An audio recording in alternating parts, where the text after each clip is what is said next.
ওই দেখেন ওই যে আর এক মুফতি উঠেছে, দেখেছেন?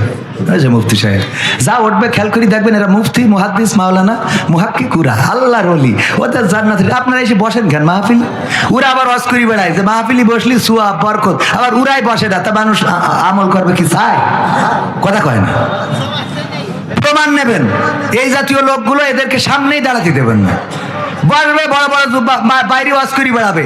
এক হুজুর দেখি ইতে কাপ নিয়ে সমালোচনা করতেছে, ইতে কাপে বসে একজন নাকি সেহরি খেয়ে মশারির মধ্যে দিয়ে বিড়ি টানতেছে, মশারির মধ্যে কি ধুমা বেরোচ্ছে। যে জিজ্ঞেস করলাম চাচা কি হয়েছে, তো আছে বাপু আর বলি না, ইতে কাপে বইছি তাই আর কি করবো, বিড়ি না টানলে আমার আসলে সারাদিন রোজাটা হালাল হবে না। এরম আল্লাহর ওলি আছে না নাই?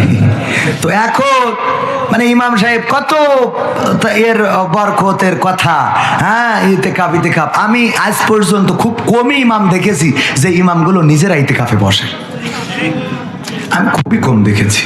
আপনাদের চোখে পড়লে পড়ে থাকতে পারে, আমার জানা নেই। আপনাদের চোখে পড়েছে এমন? তো আপনি বরকতের ওয়াজ করেন, ইতিকাফে বসলে রোজার মাসে বিশাল সোয়াব, অথচ ইমাম সাহেব ইতিকাফে নেই, মুয়াজ্জিন ইতিকাফে নেই। লাভ কি? পরিবর্তন কি করে হবে? আপনি যে ওয়াজটা নিজেই মানেন না।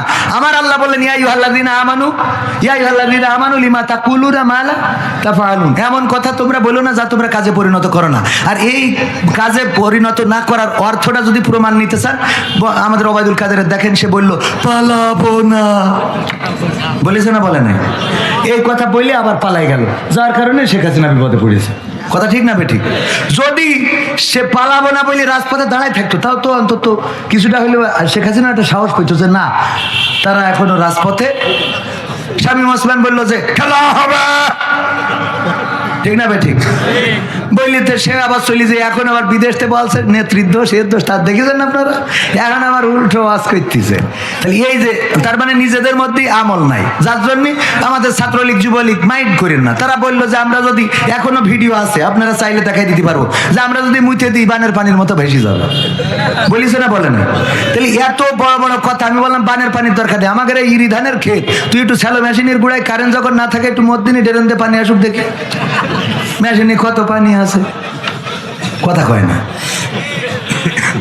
তো এই যে কথার সাথে কাজের মিল না রাখার অর্থ হলো এই দেশে দাঁড়িয়ে থাকা যাবে না, দুনিয়ায় দাঁড়িয়ে থাকা যাবে না, পরকালেও দাঁড়িয়ে থাকা।